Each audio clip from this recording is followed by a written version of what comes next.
Doctor, I don't understand. I did everything right. Why is my body falling apart now? James Carter is 74 years old. He says that sentence sitting on the edge of an exam table, hands resting on his knees, eyes fixed on the floor. Not angry, not scared, just confused. This is not a man who ignored his health. James lives in a quiet suburb outside Pennsylvania. Every morning looks almost exactly the same. He wakes up early, pours himself a cup of black coffee, reads the local paper from front to back, takes his dog for a slow walk around the block.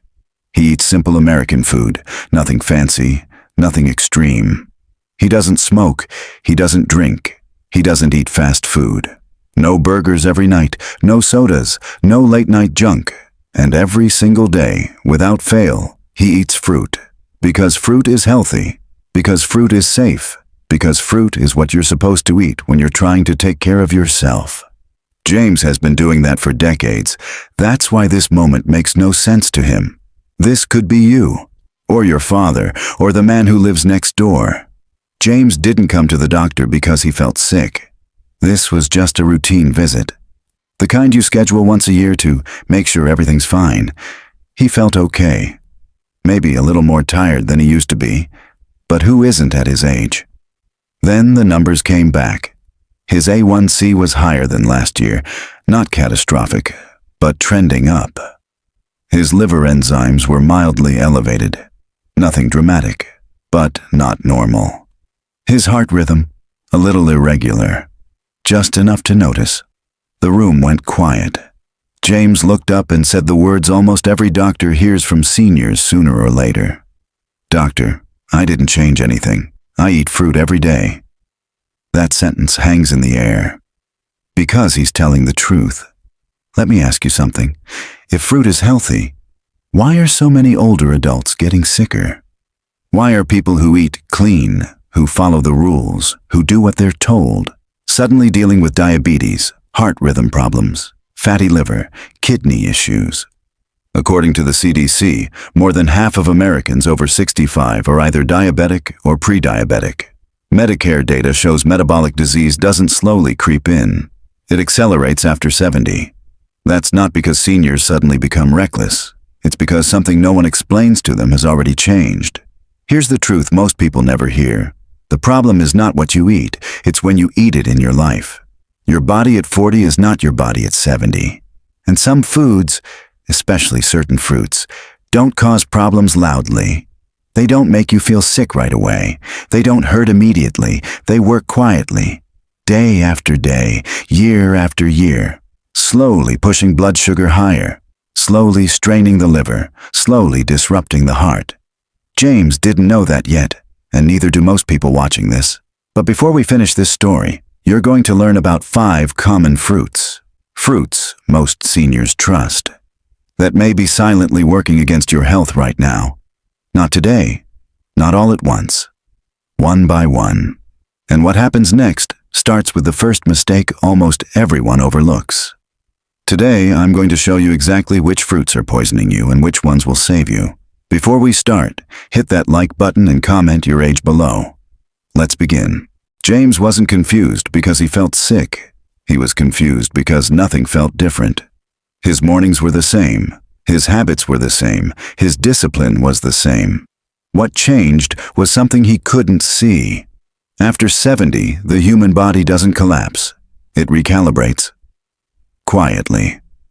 The first shift happens in the pancreas. When you're younger, insulin responds fast and aggressively. After 70, that response drops by 40 to 50%. The food hits your bloodstream the same way, but insulin arrives late and weaker. Blood sugar stays elevated longer. Not enough to knock you down, just enough to slowly wear you out. The National Institutes of Health has documented this decline clearly. It's not disease, it's age. Next comes the liver. Most people think sugar is sugar, but your liver doesn't. Glucose can be handled by many cells in the body. Fructose goes straight to the liver. And after 70, the liver processes fructose far more slowly. The National Institute on Aging shows that aging livers convert excess fructose into fat more easily. even in people who never drink alcohol, never eat fast food, never break the rules. No pain, no alarm, just accumulation. Then there are the kidneys, the silent workers. Here's the part most seniors never hear. Your kidneys can lose up to 40% of their filtering capacity with age, even if every doctor has ever told you your kidneys are fine. Mayo Clinic research calls this normal age-related decline. Normal does not mean harmless. It means minerals, sugars, and metabolic byproducts stay in your system longer than they used to. James didn't have a failing organ. He had aging organs, and aging organs play by different rules. This is the sentence that changes everything. You are eating for the body you used to have. At 40, your body forgives. At 70, it remembers. The same foods, the same portions, a completely different outcome. And this is where the danger hides. Because there are 5 fruits, common, familiar, trusted, that millions of seniors eat every day believing they're protecting their health. After 70, those same fruits can quietly push blood sugar higher, strain the liver, and stress the heart, without causing pain, without causing warning. James was eating all of them, and he had no idea which ones were working against him. This is the first fruit, the first of 5, and it's the one almost no one suspects: watermelon. In America, watermelon feels harmless. It's summer food, backyard food, the kind of food you eat without thinking. James eats it in the afternoon after working in the yard, sometimes while the grill is heating up, sometimes standing at the kitchen counter, knife still in his hand. It doesn't feel like overeating. It feels like hydration. It's mostly water, people say. Better than dessert, better than cookies. So no one measures it. A slice becomes 2. 2 become a bowl. A bowl becomes half a watermelon. Have you ever eaten watermelon and never counted how much? That's the trap. According to the American Diabetes Association, watermelon has a glycemic index of 72, higher than white bread. That number surprises people, because watermelon doesn't taste heavy. It doesn't taste sweet enough to be dangerous. But glycemic index doesn't care how something tastes. It measures how fast sugar hits your bloodstream. Clinical studies on older adults show that watermelon can cause rapid glucose spikes, especially in seniors whose insulin response has already slowed. 2 cups of watermelon can raise blood sugar dramatically within minutes. 5 cups? That's nearly 40 grams of sugar moving fast, with almost no fiber to slow it down. James didn't feel sick after eating it. He felt refreshed. That's why it worked against him so quietly. His pancreas scrambled, his insulin lagged. His blood sugar stayed high longer than it should have. Not high enough to send him to the hospital, just high enough to move his A1C up, visit by visit. This is how damage happens after 70. Not with pain, with repetition. Watermelon didn't cause James's problems overnight. It helped cause them every summer. And here's the part no one connects. Watermelon is also high in potassium. For younger bodies, that's manageable. For aging kidneys, already filtering less, it adds another silent strain. James thought he was making the smart choice. He was doing what millions of Americans do every summer, and watermelon was only the beginning. Because the next fruit on this list isn't seasonal. It's eaten year-round, often in the morning, often for the heart. And it creates a very different kind of problem. After watermelon, James didn't think about fruit changing with the seasons. This one was different. This one was daily. Bananas were part of his morning routine. A banana in a smoothie, sometimes with oats, sometimes with yogurt. Easy, familiar. The kind of habit you build because you believe it's good for your heart. That's what James believed. He was taking blood pressure medication, nothing unusual. Millions of Americans his age are. What he didn't know was how these 2 things were interacting inside his body. Bananas are rich in potassium. That's usually considered a good thing. But many common blood pressure medications are potassium-sparing. They are designed to keep potassium in your system, not flush it out. So when you combine the 2, something changes. Potassium starts to accumulate. According to the Mayo Clinic, aging kidneys already clear potassium more slowly. Add potassium-sparing medication, and the margin for error shrinks fast. The American Heart Association warns that elevated potassium levels can interfere with normal heart rhythm, especially in older adults. James didn't feel pain. He felt occasional fluttering, a brief tightness in his chest that came and went. Nothing dramatic enough to stop his routine. That's the danger, because potassium imbalance doesn't announce itself loudly. It whispers. Do you know what your medication does to potassium? Most people don't. James didn't. He thought bananas were helping his heart. He didn't realize they were quietly increasing the strain on it. One banana doesn't seem like much, but day after day, week after week, the math changes. This wasn't about eating something bad. It was about combining the wrong food with the wrong medication at the wrong age. And bananas were just the second fruit, still trusted, still defended, still eaten with confidence. But there are 3 more on this list. And one of them hides in plain sight, usually eaten at night, usually by the handful, usually while people are distracted. James was eating that one too. By the time evening comes, James feels like he's earned a break. Dinner is done, the dishes are in the sink, the TV is on, baseball, evening news, something familiar in the background. That's when the bowl comes out. Just a bowl of grapes. Not candy, not chips, fruit. Healthy. He eats them without thinking, one after another. They're small, light, easy. Just a bowl, people say, but no one ever counts how many. What most people don't realize is how grapes behave inside an aging body. Grapes are loaded with oxalates, natural compounds that bind with calcium in the kidneys. When you're younger, healthy kidneys flush oxalates out efficiently. After 70, that changes. According to the National Institutes of Health, kidney function declines naturally with age, even when lab results still look normal. Oxalates don't clear as easily. They begin to crystallize. That's how kidney stones form. James didn't know this yet, but the woman sitting 2 chairs down from him in the clinic did. She was 70 years old, retired, calm.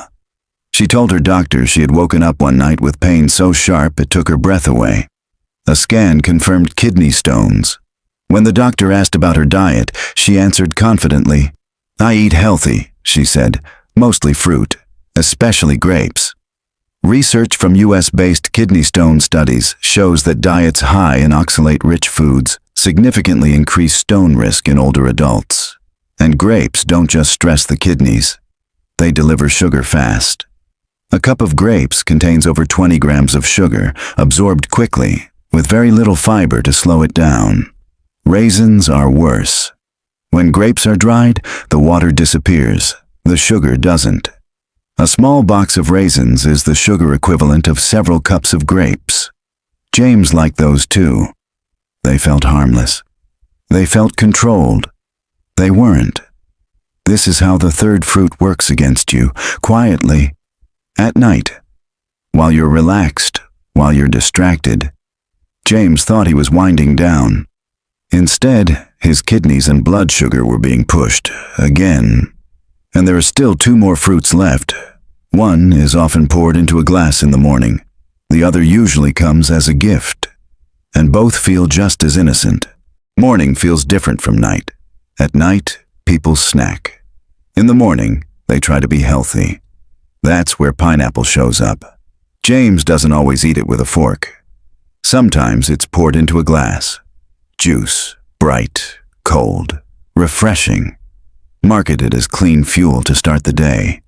In American culture, juice feels responsible. It feels like something doctors would approve of. That's the illusion. When fruit is juiced, something critical disappears. Fiber. Fiber is what slows sugar down. It's what gives your body time to respond. When you remove it, sugar hits fast. All at once. According to Harvard Health, fruit juice causes rapid glucose absorption, especially in older adults whose insulin response is already delayed. The American Journal of Clinical Nutrition has repeatedly shown that liquid sugar spikes blood glucose higher and faster than solid food. James never felt that spike. He felt energized. That's why juice is dangerous. One glass of pineapple juice contains the sugar of multiple whole fruits, without the fullness, without the breaks. So ask yourself this: would you ever eat 4 pineapples at once? Because that's what a single glass of juice can do. Pineapple doesn't taste aggressive. It tastes light, tropical, clean. But inside an aging body, it moves fast. Blood sugar rises. Insulin lags behind. And what isn't used immediately gets stored, often as fat in the liver. James drank juice believing he was giving his body vitamins. He didn't realize he was flooding his system with sugar his body could no longer manage efficiently. This wasn't about excess. It was about form. Solid fruit versus liquid sugar. The 4th fruit didn't need to be eaten in large portions to cause trouble. It just needed to be drunk. James trusted juice. So do millions of Americans over 70. And that leaves just one fruit left. The one almost no one questions. The one people defend hardest. The one that feels like a gift, especially from family. This one didn't come from the grocery list. It came from love. James didn't buy mangoes for himself. His grandkids did. They showed up one afternoon with a bag from the store, proud of their choice. "Here, Grandpa," they said. "It's fruit. It's healthy." And James smiled. Because you don't question a gift like that, especially when it comes from family, especially when it's fruit. Mango tastes different from the others, richer, softer, almost indulgent. But it still carries that same promise. Natural equals safe. What most people don't realize is how mango is handled inside an aging body. Mango is loaded with fructose. Fructose doesn't get processed throughout the body the way glucose does. It goes straight to the liver. According to the American Liver Foundation, excess fructose is one of the strongest drivers of non-alcoholic fatty liver disease, especially in older adults. And this matters more after 70. Fructose metabolism studies show that aging livers convert fructose into fat more efficiently, not energy. That fat doesn't leave. It stays. James didn't drink alcohol. He didn't eat fast food. He didn't live recklessly. Yet his liver enzymes began creeping upward, mildly elevated, then persistently elevated. Nothing dramatic enough to scare him. That's how mango works against you, quietly. A few slices in the afternoon, a bowl shared with family, a habit that feels harmless, even loving. But over time, fructose overload forces the liver to store fat it can't clear. And once that process starts, it doesn't announce itself with pain. It shows up on a lab report. James thought mango was a treat. He didn't realize it was the final piece of a pattern. Watermelon strained his blood sugar. Bananas stressed his heart chemistry. Grapes pushed his kidneys. Juice flooded his system. And mango? Mango targeted his liver. 5 fruits, all trusted, all familiar, and all quietly working against a body that had changed, whether James knew it or not. What matters now isn't blame. It's what comes next. Because once James understood what to remove, the next question became unavoidable. If these fruits were hurting him, what should he eat instead? James sat quietly after hearing it all. Not defensive, not angry, just still. Then he looked up and asked the question every senior eventually asks, the one that comes after fear, after confusion, after realization. So, what can I eat? That question matters. Because this story was never about taking everything away. It was never about cutting food until life feels empty. The doctor didn't tell James to stop eating fruit. He told him to stop eating fruit that no longer matched his body. This wasn't about eating less. It was about eating differently. James didn't need extremes. He didn't need rules written in stone. He needed alignment. Foods that worked with an aging pancreas. Foods that didn't overload a slowing liver. Foods that respected kidneys doing less than they used to. That's when the tone of the conversation changed. Less warning, more clarity. James realized something important in that moment. Nothing was wrong with him. His body wasn't broken. It was older. And older bodies need different fuel. That realization didn't make him anxious. It made him relieved. Because it meant the damage wasn't inevitable. It meant there was a way forward that didn't involve deprivation, only smarter choices. James didn't leave the office feeling restricted. He left feeling equipped, and for the first time since those lab numbers came back, he felt something else. Control. Because once you know what to remove, the next step becomes clear. You replace it, not with fear, not with guesswork, but with foods that protect instead of strain, foods that support instead of spike. And that's where this story turns from warning to solution. James didn't walk out of the doctor's office with a long list. He walked out with 5, not superfoods, not trends, just foods that make sense for an aging body. Blueberries were first, not because they're popular, but because they work where aging hurts most. Blood vessels stiffen with age. They lose flexibility. That's what raises stroke risk.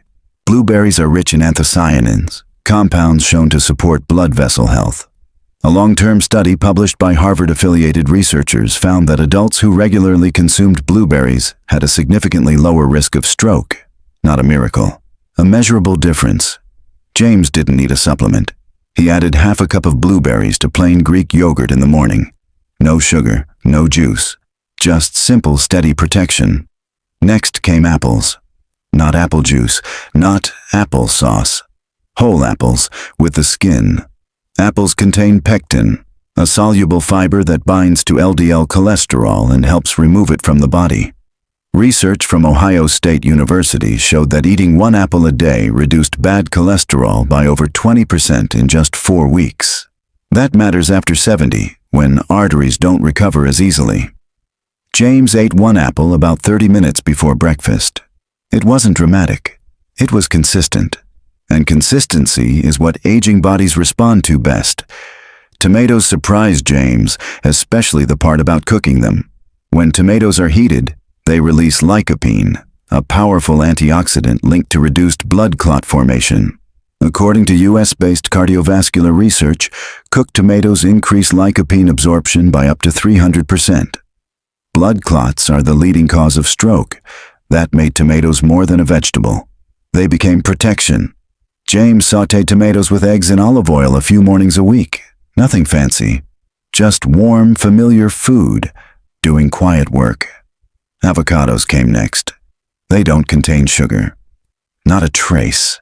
Instead, they're rich in monounsaturated fats, which slow digestion and stabilize blood sugar.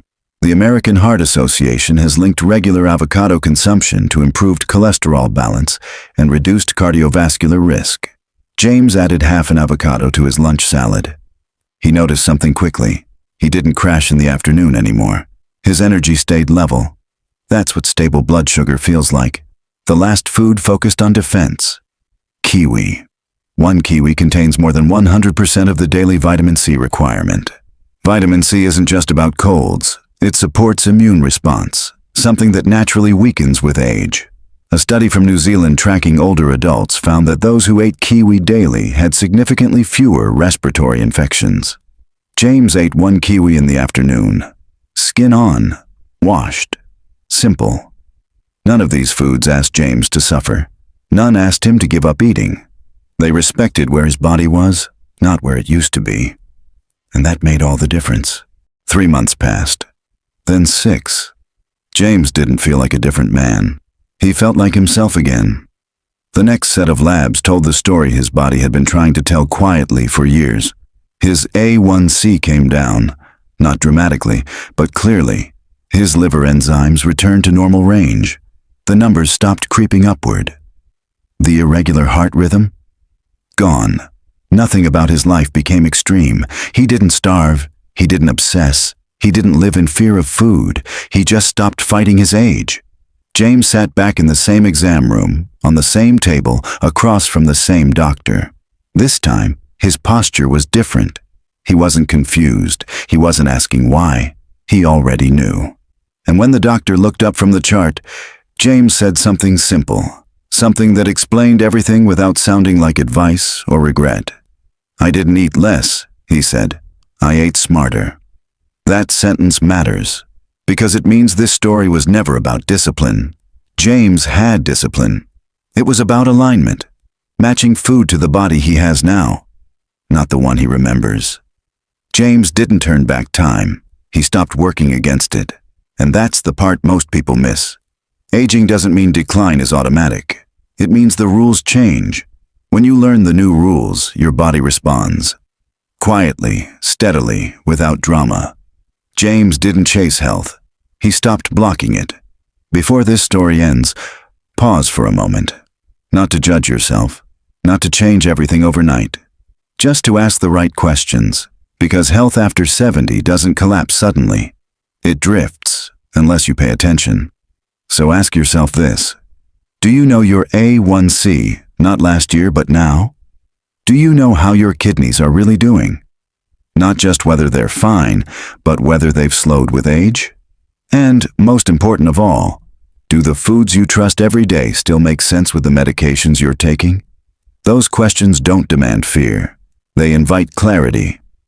James didn't change his life by chasing perfection. He changed it by asking better questions and listening to the answers. You don't need to do everything.